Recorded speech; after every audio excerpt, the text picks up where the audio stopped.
તમારું નામ? મારું નામ આશીષ પટેલ છે. મારું રહેવાનું પુલાસર ગામ છે.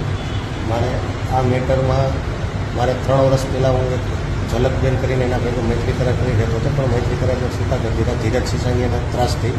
ને પછી મારી ઉપર ધીરજ સિસાંગિયા, પછી કાનો કે પાણીવાળો, એ બધા મારી ઉપર જાન લેવા હુમલો કરતા હતા. અને એકવાર મારી ઉપર 19/10/2024ના દિવસે મારી ઉપર જાન લેવા હુમલો કરી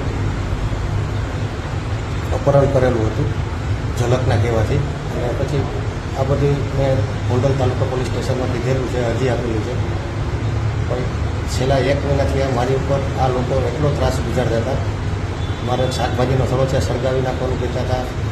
3 દિવસ પહેલાં કાનાએ મારી ઉપર ગાડી ચડાવી હતી, 93 નંબરની અલ્ટો, રાત્રે 11:45. પછી કાલને મારી ઘરે લગી પાછળ આવી મને જેમાં ગાયરું કાઢતો હતો, તારા ટાંટિયા ભાંગી જ નાખવા છે. અમારા કે જેના કાકાને કીધેલું જ છે 5 લાખ રૂપિયા બગડવા હોય તો કાંઈ ઉપાધિ નથી, આશીષના ટાંટિયા ભાંગી નાખો. આવું બધું કંઈ હું માનસિક ત્રાસથી મેં આ પગલું ભરેલું છે.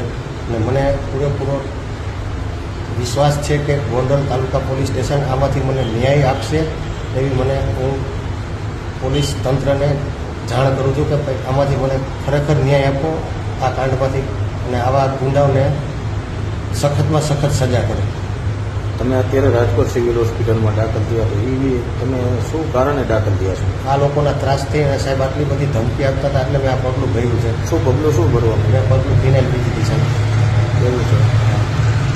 હવે તમારી સરકાર આગળ શું માંગ છે? સરકાર આગળ મારી ખાલી એટલી જ માંગ છે સાહેબ કે મને ન્યાય જોઈએ છે.